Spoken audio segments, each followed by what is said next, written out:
இந்த ப்ரெஷர் குக்கரில் அரைச்ச பலாப்பழம், ஓகே. ஸோ சிலது அரைச்சிருக்கேன், சில பலாப்பழத்தை துண்டு துண்டாக வெட்டி போட்டிருக்கேன். இது வந்து க்ரஷ் பண்ணி வச்சுருக்கேன், டிஃப்ரெண்ட் டெக்ஸ்சரில் வச்சுருக்கேன்.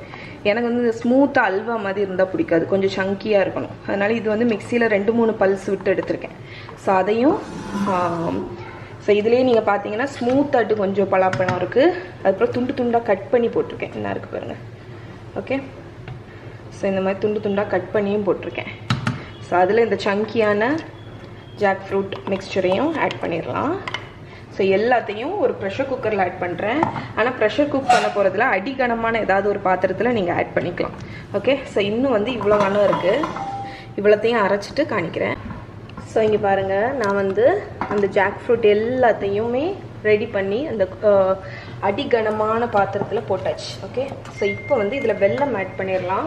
நீங்கள் சப்போஸ் வந்து அந்த உங்களுக்கு அந்தளவுக்கு ஷியோர் இல்லாத வெல்லம் ஆட் பண்ணுறீங்கன்னு வைங்களேன், அப்போ நீங்கள் வந்து அந்த வெல்லத்தை தனியாக தண்ணியில் காய்ச்சி வடிகட்டி ஆட் பண்ணணும். நான் வந்து ஆர்கானிக் சுத்தமான வெல்லம் இருக்குது என்கிட்ட.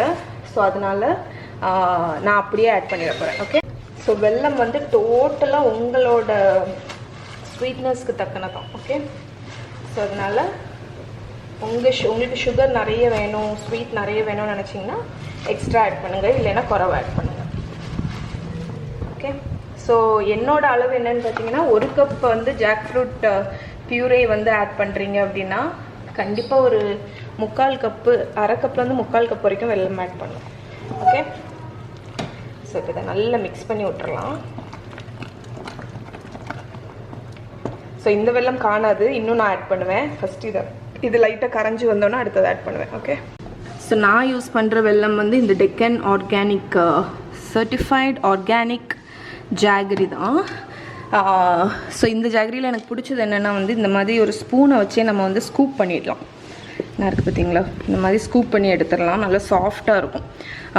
ஸோ இது வந்து உங்கள் எல்லாருக்கும் தெரிஞ்சிருக்கும்னு நினைக்கிறேன். சம்டைம்ஸ் நம்மளுக்கு வந்து சுகர் ஸ்வீட்டாக ஏதாவது சாப்பிடணும் போல் இருக்கும்ல, அப்போ வந்து நீங்கள் இந்த ஒரு துண்டு வெல்லம் சாப்பிட்டா போதும், அந்த சுகர் கிரேவிங் அப்படியே அடங்கிடும். அது மட்டும் இல்லாமல் ரொம்ப ரொம்ப அயன் ரிச் ஆனது. ஸோ நம்ம வந்து நார்மல் சாக்லேட்ஸ் அந்த மாதிரி சாப்பிட்றதுக்கு பதிலாட்டு இதில் வந்து இவ்வளோ ஒரு சின்ன பீஸ் வெல்லம் டெய்லி சாப்பிட்டுட்டு வந்தாலே ரொம்ப நல்லது, ஓகே. ஸோ இங்கே பாருங்கள், நம்ம வெல்லம் எல்லாம் நான் போட்டாச்சு. எனக்கு எவ்வளோ ஸ்வீட் வேணுமோ அதுக்கு தக்கன வெல்லம் ஆட் பண்ணியாச்சு. ஸோ இங்கே பார்த்தீங்கனாலே நம்ம ஜாக் ஃப்ரூட் ஒவ்வொன்றும் ஒவ்வொரு டெக்ஸ்டரில் இருக்குது. ஸோ இது வந்து அல்வா மாதிரி கிண்டி வரும்போது நம்ம சாப்பிடும்போது டேஸ்ட் வந்து நல்லாயிருக்கும். சிலது வந்து வாயில் தட்டுப்படும், சிலது வந்து ஸ்மூத்தாக இருக்கும். ஸோ டேஸ்ட்டுக்கு வேண்டி தான் நான் அந்த மாதிரி ஒவ்வொன்றும் அரைச்சி க்ரஷ் பண்ணி பியூரே பண்ணி அப்படி போட்டேன். இனி வேறு ஒன்றுமே இல்லை. இனி நம்ம வந்து இதை கிண்டிக்கிட்டே இருக்க வேண்டியதான். ஸோ இது கொஞ்சம் அப்படி திக்காகி வரும்போது நம்ம வந்து நெய் ஊற்றி கிண்ட வேண்டியதான், ஓகே. ஸோ பார்த்து கிண்டுங்க, ஏன்னா இந்த பபிள்ஸ் மாதிரி தெரிக்குது தெரியுமா, அது கையில் பட்டுச்சுன்னா ரொம்ப சூடாக இருக்கும். எக்ஸ்பீரியன்ஸில் சொல்கிறேன், ஓகே. ஸோ ரெடியாக இது திக்காகி நெய் ஆட் பண்ணுற டைமில் காமிக்கிறேன். ஸோ இன்னொரு டிப் உங்களுக்கு தரேன், இதுவும் எக்ஸ்பீரியன்ஸில் கற்றுக்கிட்டது. எப்போவுமே இந்த சக்கை வரட்டி பண்ணும்போது இந்த பாத்திரத்துக்கு கால் முதல் அரை பாத்திரம் வரைக்கும் தாண்டி வந்து போட்டுறாதீங்க. ஏன்னு பார்த்தீங்கன்னா, இல்லைன்னா உங்கள் ஸ்டவ்வு உங்கள் மேலே எல்லா இடமும் தெரிச்சிரும் நம்ம ஜாக் ஃப்ரூட், ஓகே. அதனால் நான் இப்போ வந்து இது எனக்கு நிறைஞ்சு இருந்துச்சு, ஸோ அதுலேருந்து பாதியை எடுத்து இந்த கடாயில் போட்டு கிண்டிகிட்ருக்கேன். ஸோ இப்போ பார்த்தீங்கன்னா திக்காக இருக்கா, இந்த ஸ்டேஜில் நம்ம நெய் ஆட் பண்ண வேண்டியதான். ஸோ இப்போ எனக்கு 2 பாத்திரத்தையும் கிண்டிகிட்டே இருக்கிறது தான் வேலை. ஏன்னு பார்த்தீங்கன்னா விட்டுட்டு போயிடாதீங்க, ஏன்னா வெல்லம்னால அடி பிடிச்சிரும். அடி பிடிச்சிடுச்சுன்னா முடிஞ்சு கசந்துரும். ஸோ நம்ம இப்போ வந்து கொஞ்சம் கொஞ்சமாக நெய் ஆட் பண்ணுவோம். ரொம்பலாம் நெய் இதுக்கு தேவைப்படாது, மேக்ஸிமம் ஒரு 1/4 கப்பு அவ்வளோதான். அதுவும் மெயினாக நெய் வந்து அந்த வாசனைக்கு தான்.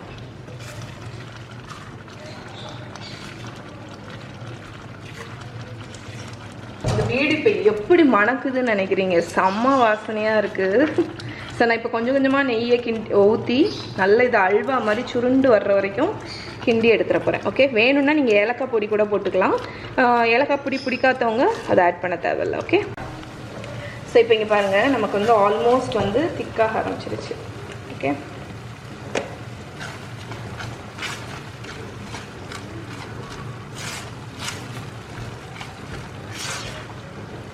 ஸோ இன்னும் ஒரு 5 நிமிஷம் அடுப்பில் வச்சு நம்ம கிண்ணோன்னா இது ரெடி ஆகிடும்.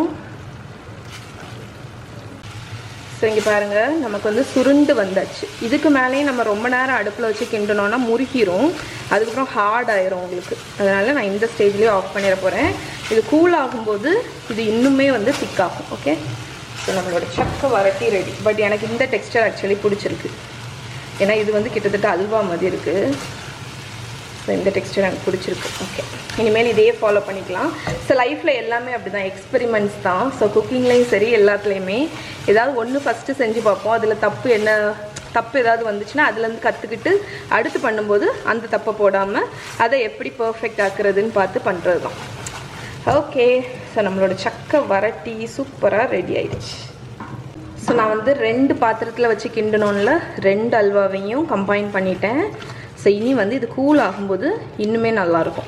ஸோ இந்த சக்க வரட்டி வந்து நீங்கள் இப்படி செஞ்சு ஃப்ரிட்ஜில் 1 வருஷம் வரைக்கும் வச்சுருக்கலாம். உண்மையாக தான் சொல்கிறேன். ஸோ நீங்கள் வந்து இந்த இதை உங்களுக்கு ஜாக் ஃப்ரூட் வந்து ஃபுல் ஜாக் ஃப்ரூட் கிடைக்கும்போது இந்த மாதிரி பண்ணி நீங்கள் ஃப்ரிட்ஜில் வச்சுக்கிட்டு பாயசம் பண்ணலாம். ஸோ பாயசம்னா பிரதமன். ஸோ உங்களுக்கு எப்போ வந்து பிரதமன் பண்ணணுமோ இந்த சக்க வரட்டியிலேருந்து கொஞ்சத்தை எடுத்து அடுப்பில் வச்சு சூடு பண்ணிவிட்டு தேங்காய் பால் ஊற்றி நெய்யில் வந்து கேஷ்யூ நட்டு, கிஸ்மிஸ், தேங்காய் எல்லாத்தையும் வறுத்து போட்டிங்கன்னா ஜாக் ஃப்ரூட் பிரதமன். ஸோ இது கூட நீங்கள் கடலைப்பருப்பு கூட அவிச்சு போட்டு பிரதமன் பண்ணும்போது பண்ணிக்கலாம். ஸோ இந்த மாதிரி வரட்டி வச்சிங்கன்னா இதுதான் வந்து சக்கையை வந்து ப்ரிசர்வ் பண்ணக்கூடியது. ஜாக் ஃப்ரூட்டை வந்து இப்படி ப்ரிசர்வ் பண்ணலாம் நம்ம 1 வருஷம் வரைக்கும் ஃப்ரிட்ஜில். ஓகே, ஸோ நம்மளோட சக்க வரட்டி ரெடி ஆயிடுச்சு.